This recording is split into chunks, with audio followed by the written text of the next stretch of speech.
belajar akan 3 hal. Sherly mendapat perlakuan yang dikucilkan karena 3 hal minimal. Dirinya, keluarganya, bahwa yang menginspirasi dirinya adalah ayahnya. Allah juga nggak akan mengubah nasib satu kaum sebelum itu mulai dari dirinya sendiri. Perhatikan tindakan kita, karena ketika diulang-ulang terus dia akan menjadi habit, kebiasaan. Perhatikan kebiasaan kita mulai dari mata terbuka sampai tertutup kembali, karena dia akan menjadi karakter. Perhatikan karakter kita, karena demikianlah takdir kita. Dengan kata lain, apa yang kita pikirkan, demikian takdir kita. Urusan kun fayakun adalah urusan ranah yang Maha Kuasa. Bersama Stevie kita kembali, ada jalan kembali. Nah easy full happy, ada jalan kembali untuk wujudkan mimpi. Satu kawan jadi berbilang, langkah kecil jadi sempurna. Bersama Stevie kita kembali, hidup muda hingga nanti. Oke Sherly, bicara mimpi besar nih Ser, ya jadi orang intuiting itu melekat banget dengan 2 suku kata yaitu mimpi. Ya, maka orang intuiting itu pasti punya mimpi. Kenapa? Itulah membuat dia terbangun namanya hasrat. Ya, itulah membuat orang intuiting itu dia bergerak menuju mimpinya karena tadi ada hasrat. Ya. Oke Sherly, aku penasaran jadi ya bagi seorang intuiting Sherly ini, apa sih mimpi besar Sherly saat ini? Ke depan nanti Visi ya, mimpi besar. Ya, mimpi besar, goals ya. Kalau untuk sebetulnya ini bukan jangka panjang, ini masih jangka pendek. Masih jangka pendek. Saya ingin melihat 100 tahun Indonesia merdeka. Itu anak muda di Indonesia itu semuanya tidak ada lagi yang apatis dengan apa yang tengah terjadi. Dia berpikir tentang lingkungan saya bagaimana, kondisi bangsa saya bagaimana, negara saya bagaimana, agama saya seperti apa. Itu untuk jangka pendeknya 2045. Karena 2004 ini kan akan ada evaluasi besar-besaran. Bagaimana janji-janji kemerdekaan ini terchecklist, bagaimana cita-cita besar bangsa ini sudah berapa banyak yang terpenuhi saat Indonesia ini ditetapkan sebagai bangsa yang dibuat oleh para pendahulu bangsa. Dan saya pikir 74 tahun Indonesia merdeka ini kan hampir 3/4 dari 100 tahun itu sudah berlalu. 2045 generasi emas. Masih ada 26 tahun lagi, dan ini tentu adalah waktu yang singkat, 26 tahun ini. Melihat kondisi sekarang, teman-teman bisa melihat bagaimana karakter anak muda, apakah mereka cukup apatis atau kebalikannya, bagaimana dari cita-cita bangsa itu yang sudah terchecklist, janji-janji kemerdekaan berapa yang sudah terchecklist. Yang jelas 3/4 dari 100 tahun ini saya pikir masih banyak PR untuk mengukur, melihat bagaimana anak muda ini tidak apatis. Tentu prosesnya adalah mereka harus create something, Bang. Mereka membuat sesuatu, mereka membuat karya yang tentu memberikan impact kepada orang lain. Nah, jadi tidak lagi berpikir tentang eksklusivitas. Saya senangnya ini, yang penting saya kerja, saya makan, saya happy, saya dan saya. Tapi diganti menjadi kita sebagai bangsa, kita sebagai negara, kita sebagai umat Islam, kita sebagai kita. Jadi bergeraknya selalu bersama-sama. Saya pikir ini yang membuat dari dulu bangsa Indonesia ini bahkan merdeka itu adalah ini. Jadi kita bisa melihat Soekarno, Hatta dan kawan-kawan tidak bergerak sendiri-sendiri. Jauh lagi sebelumnya Rasulullah juga tidak bergerak sendiri-sendiri.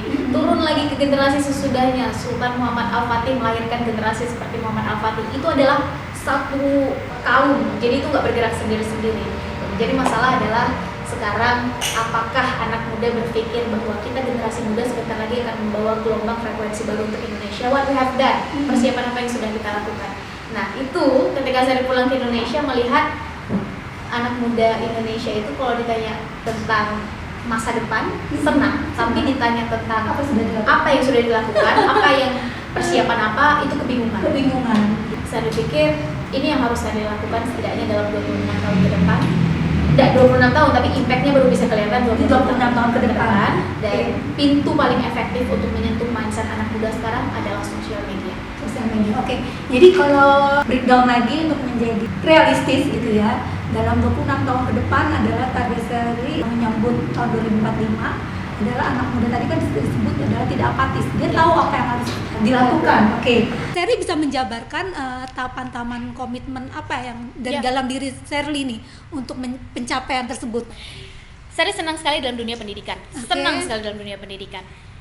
I was thinking I'm gonna make sejenis sekolah. Gitu. Dan saya pikir itu adalah awalnya yang paling efektif, karena melihat sukses apa tidak satu bangsa itu lihat aja manusianya, melihat manusianya itu lihat dari pendidikannya.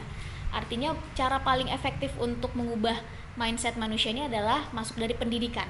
Oke, berarti untuk merealisasikan tadi mimpi besar itu direalisasikan lewat komitmen, salah satunya yaitu lewat pendidikan. Lewat pendidikan salah satunya. I was thinking, jadi dulu saya berpikir begitu, Mbak. Tapi ternyata di zaman yang sekarang satu hari anak muda menghabiskan waktu 8 jam di internet, which means sepertiga waktunya dalam sehari itu habis di media sosial.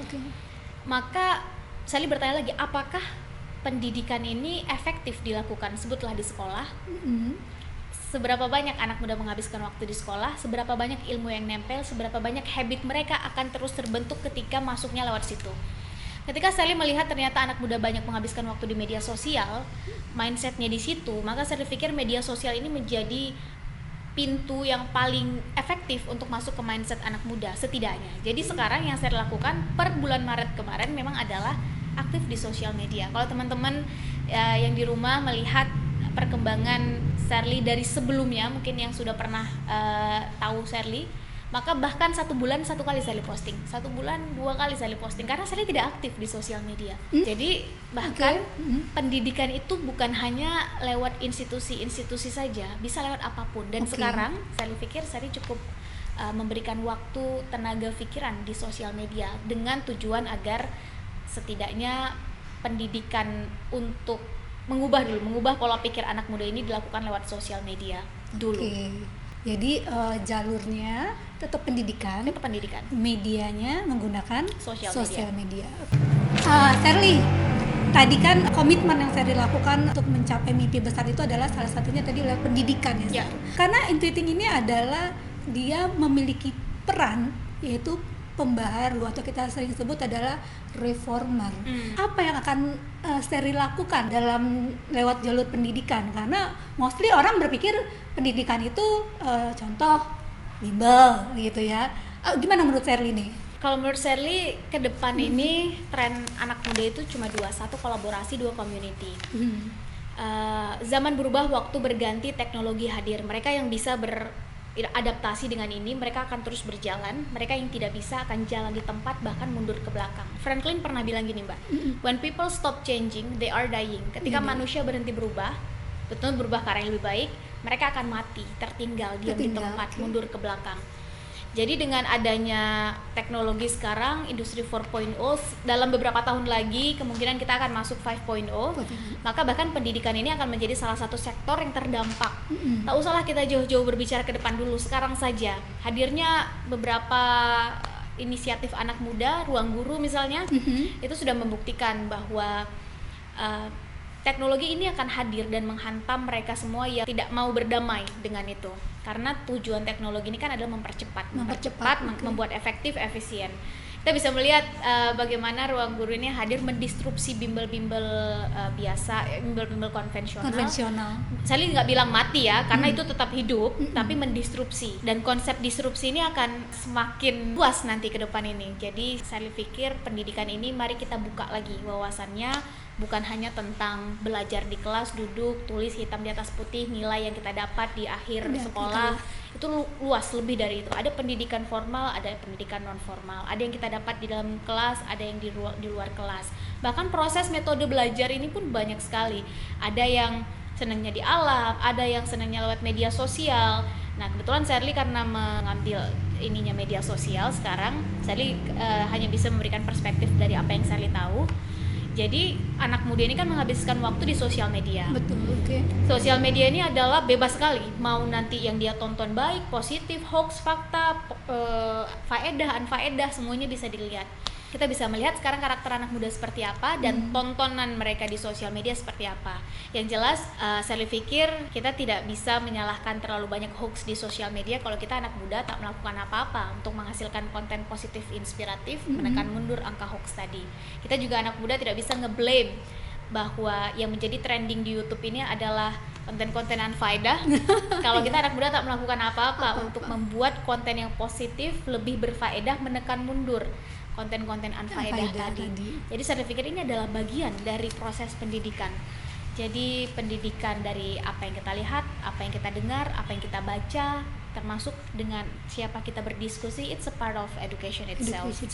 Oke, Sherly, saya sedikit tersentil ingin membahas surat At-Taubah ayat 105, Sherly, yang artinya bekerjalah kamu maka Allah dan Rasulmu serta orang-orang mukmin akan melihat pekerjaanmu itu. Bagaimana Sherly memaknai ayat ini gitu kan? Karena bekerjalah gitu. Jadi nanti Allah dan Rasul akan melihat pekerjaanmu. Kalau bagi Sherly adalah sebetulnya Allah itu akan tetap ngasih, mau buat baik buruk silahkan. Masalah nanti ridho apa enggak itu urusan, itu ranah yang di atas. Tapi ya sudah kerjakan, ya sudah lakukan. Masalahnya sekarang lebih banyak mana yang mengisi. Jadi sekarang sudah kuat-kuatan narasi saja, kuat-kuatan karya saja, siapa yang lebih banyak mengisi, karya baik kah atau yang sebaliknya kah. Yang jelas bagi anak muda sekarang kredonya adalah create, buat, bukan lagi waiting, bukan lagi menunggu, karena kesempatan lebih cepat datang kepada mereka yang siap, kesempatan lebih senang hinggap kepada mereka yang duluan melakukan persiapan. Anak muda sekarang tidak suka lagi membeo, anak muda tak suka lagi hanya mengikut saja, kasih saya sedikit, mereka akan buat dengan inisiatif dan kreativitas mereka sendiri, sehingga karya kita yang akan berbicara. Sejarah bukan hanya mencatat mereka yang kaya, teman-teman. Sejarah bukan hanya mencatat mereka yang parasnya cantik atau ganteng, tampan. Sejarah juga mencatat mereka yang dengan karyanya bisa memberikan impact, kebermanfaatan untuk orang-orang sekitarnya, dan lebih senang mencatat tipikal orang seperti ini. Sudah banyak sekali hal yang dibuktikan lewat orang-orang besar. Bill Gates misalnya, kita nggak usah bahas finansial. Forbes sudah selesai membahasnya. Kita lihat Bill Gates naik Forbes itu ya satu tingkat lebih tinggi, dia bikin Bill Gates Foundation untuk bisa memberikan kebermanfaatan lebih banyak. Kita masuk ke Indonesia, salah satu bapak pendidikan Indonesia, penemu teori 4T yang membuat pesawat terbang bisa lepas landas yang baru saja meninggal, B.J. Habibie almarhum. Dia terbaik di bidangnya, yes. Is that enough? That's not enough. Naik satu tingkat lebih tinggi, bikin Habibie Center untuk bisa memberikan kebermanfaatan, mencetak lebih banyak Habibie lainnya di Indonesia. Jadi sekarang jangan mau jadi anak muda yang eksklusif, hanya tentang diri sendiri, berpikir tentang saya dan saya. Mari kita bekerja bersama-sama, kita berkarya bersama-sama. Toh ke depan trendingnya adalah kolaborasi dan community. Yang jelas hanya ada dua alasan bagi anak muda untuk berubah dan bergerak. Satu, sakit hatinya. Dua, terbuka pikirannya. Mari kita pastikan kita adalah tipikal yang kedua yang terbuka pikirannya. Jadi semua apapun yang kita lakukan, karya yang kita hasilkan bukan karena dendam, bukan karena niatan negatif, dan bukan karena sakit hati, tapi dari terbuka pikiran. Semakin banyak yang kita pelajari, kita bertemu banyak orang, kita mendapat semakin banyak. The more we learn, the more we earn, the more we return. Semakin banyak kita belajar, semakin banyak kita mendapat, semakin banyak nanti kita bisa memberi. Masya Allah, luar biasa Sherly. Oke, ada satu lagi pertanyaan Sherly. Ciri khas intuiting ini kan too much ide, ya, berkeliaran idenya di dalam otaknya gitu ya. Dan untuk mencapai mimpi besar Sherly itu, apa yang Sherly lakukan agar Sherly bisa fokus gitu ya, tidak terjadi namanya disorientasi gitu ya, karena kebanyakan ide tadi berkeliaran. Bagaimana Sherly mengawal proses untuk penyampaian mimpi besar ini? Saya pikir 3 saja teman-teman. Setidaknya yang saya lakukan ke diri saya sendiri. Mungkin teman-teman bisa punya banyak hal lagi yang bisa teman-teman tambahkan, tapi untuk diri saya sendiri ada 3 hal. Satu, pilih kontrol sosial kita. Setelah kita tentukan tujuan, visi, mimpinya tadi apa, pilih kontrol sosial kita. Orang-orang dekat yang tahu tujuan kita apa, visi kita apa, kenapa kita mau itu. Jadi perjuangan pasti naik turun kah? Ketika kita turun, kita merasa gagal, kalah, aduh kayaknya tujuan kita terlalu jauh, maka akan ada kontrol sosial, kawan-kawan kita yang mengingatkan, stop Sherly, sudah cukup, merasa kalah sudah cukup, berlelah-lelahnya sudah cukup, leyeh-leyehnya, tujuanmu masih jauh di sana, ayo kita mulai lagi. Akan ada mereka yang mengulurkan tangannya untuk mengangkat kita lagi. Ketika kita di atas berprestasi, mulai dikenal namanya sombong, ego, mulai angkuh, akan ada kontrol sosial lagi dari kawan kita. Stop Sherly, tujuanmu bukan di sana, tujuanmu di sana. Akan ada mereka yang menepuk bahu kita, Sherly, ayo kita mulai lagi. Jadi naik turunnya ini justru akan jadikan sebagai proses yang dinikmati bersama. Yang kedua adalah pilih komunitasnya. Karena ketika kita berpikir ingin menjadi raja wali, maka stop, berhenti berpikir dan bergaul dengan bebek. Ketika kita ingin menjadi bebek, jangan bermimpi jadi raja wali. Karena dua komunitas ini nggak akan pernah sama. Kalau raja wali melihat mangsa, dia akan fokus. Ketika momentumnya dapat, dia akan langsung terekam dapat. Kalau bebek, dia kemana-mana ngekor. Untuk dapatin bebek itu, teman-teman, tangkap saja yang paling terakhir. Kita sebenarnya sudah dekat dengan komunitas bebek. Ini dua komunitas yang habitnya beda, mindsetnya beda, cara berpikirnya beda, mengambil tindakan beda. Ini pasti beda, nggak mungkin sama. Mereka nggak mungkin bersatu. Pilih komunitas teman-teman dan pastikan komunitas itu bisa setidaknya mengajak kita bergaul dengan mereka. Hafiz, ya setidaknya kurang lebih kita dapatlah 1-2 surat. Bergaul dengan minyak wangi, kita kecipratan lah wanginya. Bergaul dengan tukang pandai besi, kita juga kecipratan baunya. Pilih komunitas teman-teman sehingga kita nggak bergerak sendiri, kita bergeraknya bareng-bareng. Yang ketiga, pilih mentor. Masya Allah. Ada satu perkataan dari orang sukses, kurcaci. Anak muda ini kan minim ilmu, minim pengalaman. Kurcaci, saya sering menganalogikannya sebagai kurcaci yang berdiri di pundak raksasa, bisa melihat lebih banyak, lebih lebar, lebih luas dari raksasa itu sendiri. Pilih mentor teman-teman, silahkan cari raksasa yang bisa membuat teman-teman bisa melihat lebih cepat, lebih banyak, lebih luas. Karena mentor itu akan mengakselerasi, mempercepat proses perjuangan teman-teman. Yang harusnya selesai 5 tahun, ada mentor jadi 2 tahun. Yang harusnya 1 tahun jadi 1 bulan. Yang harusnya selesai 1 minggu jadi 5 jam. Mentor akan ngasih tahu ke kita, Sherly, jangan pakai jalan yang ini, di ujungnya ada jurang, pakai jalan yang ini saja. Sherly, jangan pakai jalan yang ini, banyak kerikilnya, berat, pakai jalan yang ini saja, lebih halus. Jadi mentor ini akan ngasih tahu, dulu saya pakai jalan ini dan nyaris kesulitan, kamu pakai jalan ini saja. Ini yang membuat proses kita akan cepat, terakselerasi dengan sendirinya.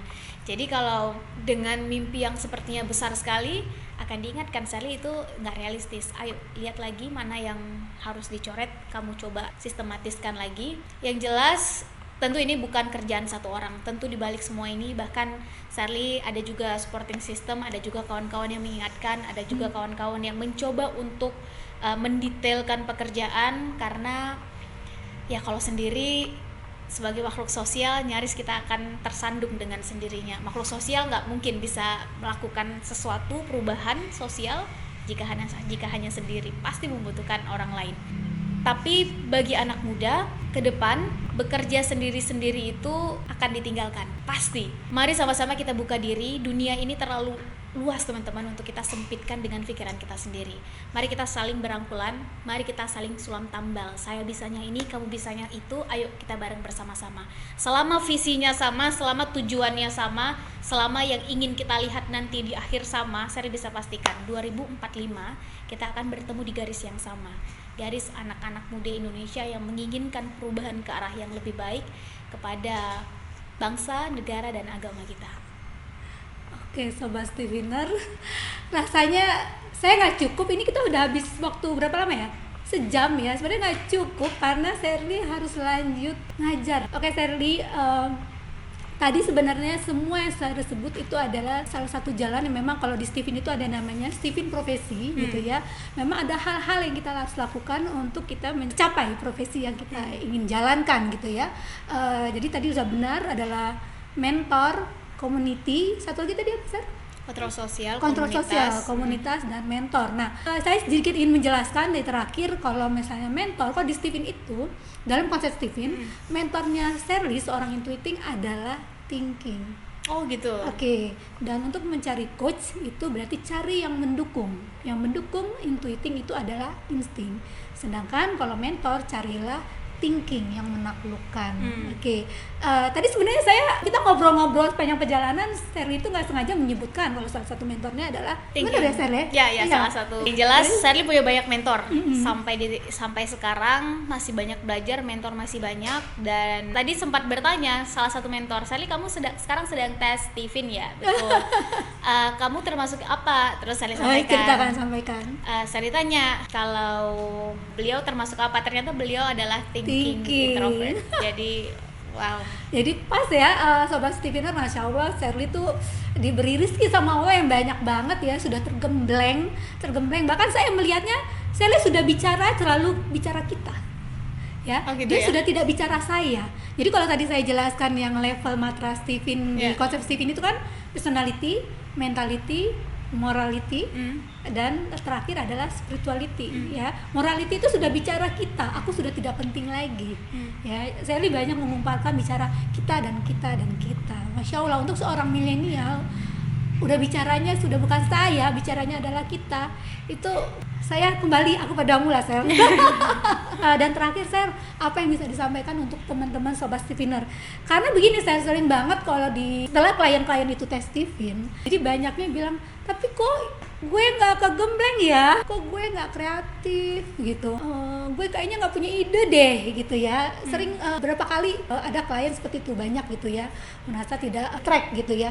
Apa sih saran dari Sherly gitu yang bisa diberikan kepada Sobat Stephener? Sebetulnya kalau saran, saya nggak tahu harus ngasih saran apa, karena sepertinya yang lebih paham tentang Stephen dan dunia Stephen karena Sherly sudah terbangun banget nih. Tapi kalau Sherly ingin, kalau Mbak D maksud adalah sekiranya ada yang ingin disampaikan ke teman-teman milenial, maka mari bersiap teman-teman. Hal paling berat bagi anak muda adalah jujur pada dirinya sendiri. Jujur saja pada diri kita, kelebihan kita sekarang apa, kekurangan kita sekarang apa. Ternyata saya belum percaya diri. Oke, mulai datangi gurunya, belajar bagaimana meningkatkan percaya diri, ikut komunitasnya, mulai. Sepertinya saya pengen berbicara di depan umum, public speaking, tapi kok saya nggak berani ya. Saya kok public speakingnya masih kurang ya. Datangi kelasnya, ambil mic-nya, mulai pelajari, cari mentornya, cari gurunya, mulai. Saya pengen bisa berenang tapi kok sulit ya. Datangi kolam renangnya, cemplungkan diri, cari gurunya, mulai. Jadi jujur saja pada diri sendiri, saya kurangnya apa, lebihnya apa, tantangan ke depan apa, sekiranya apa yang menjadi peluang ke depan. Jadi bikin saja analisanya 4 poin ini, jujur saja pada diri sendiri, nggak bisa sendiri silahkan tanya orang-orang terdekat. Dari sini kita akan bisa memetakan lebih jauh. Sebetulnya kekurangan saya ini, dalam 5 tahun, saya punya waktu 5 tahun, maka 1 tahun pertama saya harus selesai dengan ego saya sendiri, tahun kedua saya sudah harus punya mentor, tahun ketiga saya sudah punya minimal 3 komunitas, tahun keempat saya sudah mulai berkarya misalnya. Jadi jelas apa yang harus kita lakukan, bersiap atau tertinggal.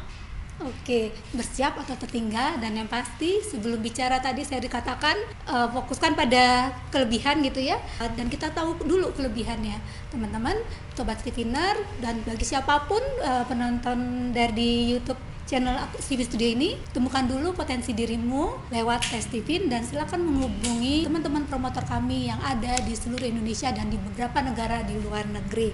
Oke, Sherly, terima kasih atas sharing sessionnya kali ini. Dan terakhir dari kami memberikan ini adalah board game, jadi kita bisa belajar ya dengan cara menyenangkan lewat board game ini. Ini board game Stephen ya? Yes. Tapi ini bisa dimainin buat siapapun. Siapapun bisa. Oke, ini buat Sherly. Terima kasih banyak Mbak. Semoga bisa jadi mainan edukatif buat kita semua. Masya Allah. Dan ini buku dari Stephen, yaitu bicara mengenai Stephen personality. Jadi di sini mengulas mengenai Stephen secara lebih detail lagi. Jadi buku-buku Stephen yang berbasis konsep Stephen sangat banyak banget, tergantung kepentingannya apa dan keperluannya apa di bidang yang apa ya. Kalau ini masih buku open paradigma, open paradigma untuk belajar mengenai Stephen. Terima kasih banyak Mbak. Oke. Luar biasa. Jadi Sobat Stephener, sampai ketemu lagi di sharing session Halo Stephener di akun channel Stephen Studio. Assalamualaikum warahmatullahi wabarakatuh. Hingga nanti